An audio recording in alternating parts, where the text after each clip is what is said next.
Hi everyone! Welcome to the Empath Art, guys. Another love reading, timeless and general. Take what resonates lang po. Maybe some part of the reading makaresonate kayo, some part of it hindi. Tignan natin ngayon, ano kayang energy ng person mo, nasa isip niya, nararamdaman, naisabihin sa'yo. Ano kayang energy niya towards you, thoughts and feelings. Spirit guys, send me messages. Ano kaya ang pinakamalakas na energy dito ng kanilang person? Nais sabihin, thoughts and feelings about them.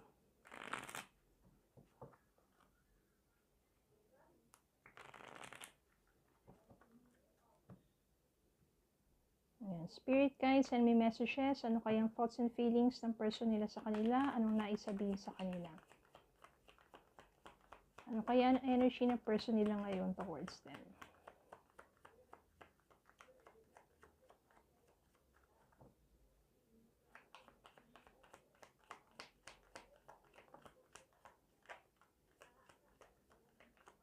Ayan.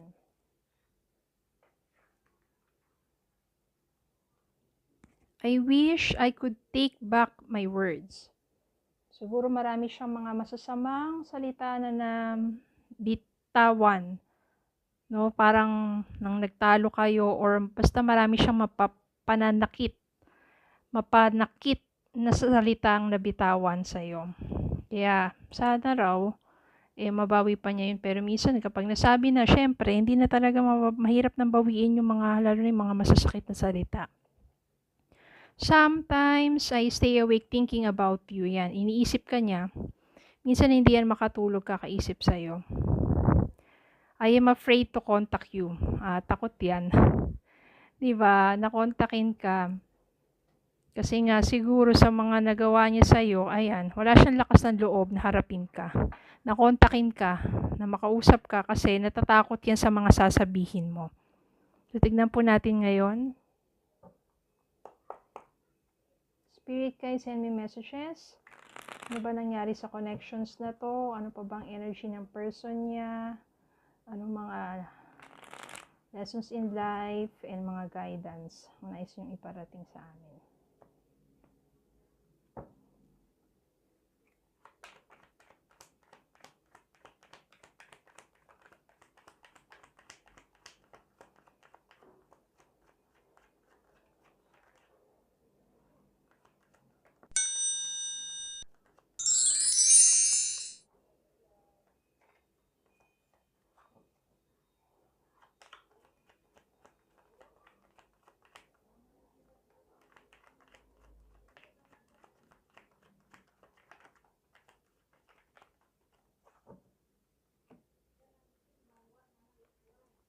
Okay, tignan po natin ngayon. Tignan natin ito.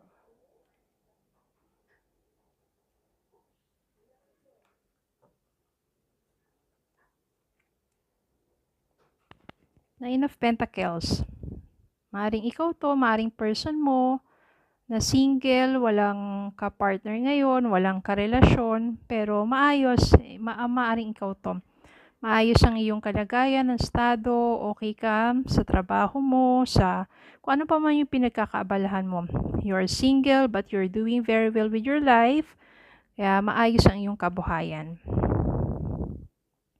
Ibig sabihin yan, pinalakas mo talaga yung vibrations mo, yung energy mo, na nagkahiwalay kayo ng person mo. Person mo kasi maraming itinago sa'yo. Ayan o, maaring iniwan ka rin ng person mo, o umalis siya. May nakita ako dito umalis siya at possible na ayan, dahil marami siyang options, ibig sabihin maraming kinalolokohan ito at maaari nga talaga na merong third party. Tapos meron dito 7 of Pentacles. Parang gusto niyang subukan ng iba't ibang paraan para mag-approach sa'yo. Pero takot talaga siyang kontakin ka. 5 of Cups. Punong-puno ng regrets yung person mo. Ayan, ngayon, di ba? Ang dami na niyang regrets, ang dami na niyang pagsisisi, ang dami na niyang mga nare-realize. Siguro iniwan din siya ng ano nun, yung sinamahan niya. Dahil nalamang ganun klase siya. Diyan niya na-realize ngayon yung kawalan niya. Diba? Six of Cups, ito yung energy niya. Gusto niyang pumunta sa'yo, gusto niyang mag-sorry, gusto niyang parang amuhin ka, or gusto niya nang ligawan ka ulit, or kausapin ka. Gusto niya magkaroon ng pagbabalikan dito. Pero siguro, ayan, dahil wasak na talaga yung pagsasama ninyo, nasa sayo na yan. Pero ang ano dito, the Wheel of Fortune. So, ibig sabihin, may possibility dito na magbago ang takbo. Yung ihip ng hangin na maaring mabigyan mo ng pagkakataon tong taong to. Again, nasa sa inyo po yan, sa sitwasyon ninyo. If you think that person deserves a second chance, ayan, ano tuloy ako, second chance, and why not?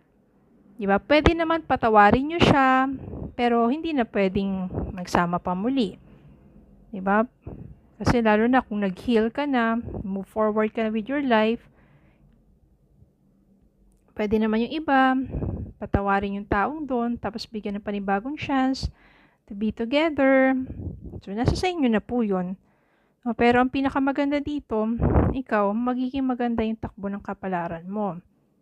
With or without that person in your life. Kasi kung magpapatuloy ka, ayan, magiging maayos yung takbo ng pamumuhay mo. Maayos ka na, magiging maganda pa ng gusto.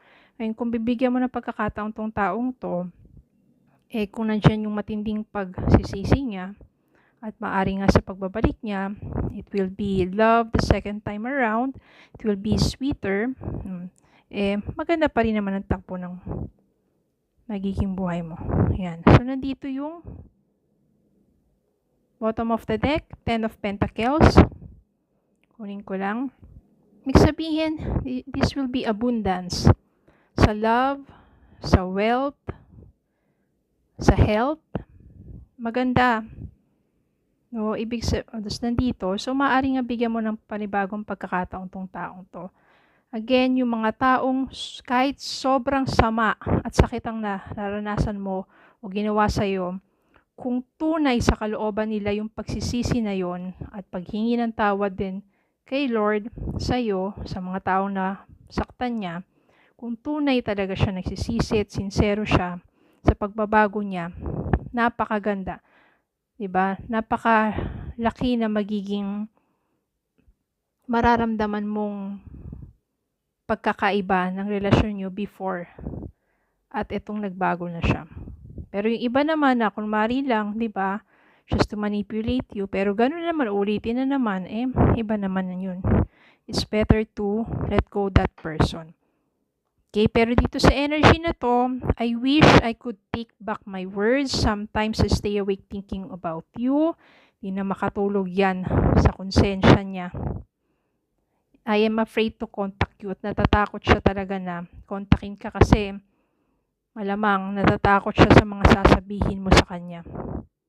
Na maaring marami kang masasabi, marami kang mailalabas na sama ng loob sa kanya. Pero importante, forgiveness for you, for your peace of mind. Hindi naman para sa kanya yung forgiveness na yun. Para sa iyo yan. Your peace of mind, peace of heart. Then, pwede forgive and move forward with your life without that person. Pwede rin naman forgive and sige, bigyan mo siya ng chance. So, kung ano man yung nangyari sa inyong dalawa, nararamdaman mo yan yung tunay na pagsisisi niya. Kaya kung may lakas na siya ng loob to contact you, magkausap kayo ng husto, hindi yung usap sa telepono lang, mas maganda yung harapan para makikita mo sa mga mata niya, sa mukha niya. Diba? Why not?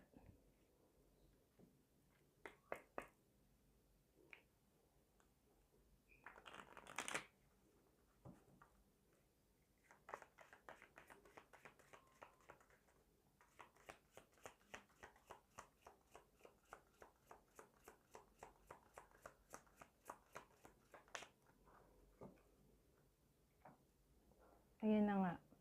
Ito yung lumabas. Forgiving and learning. As you release and heal the past, you experience more love in your present moments.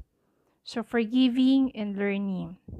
So, ito lang po yung gabay sa atin na sabihin natin kahit anong sakit ang naramdaman mo na dulot ng taong yon, forgiving and learning. Yan. So, kapag nirelease mo na talaga yung nakaraan, nandiyan na yung healing, mas magiging, experience more love in the present moments. Especially when this person is sincere sa kanyang pagbabago at pagsisisi at paghingi ng tawad sa'yo. Okay, so yun lang po. Maraming salamat po for watching. Please don't forget to like, share, comment, and subscribe. Follow me in Facebook and TikTok. Have a good day po and God bless.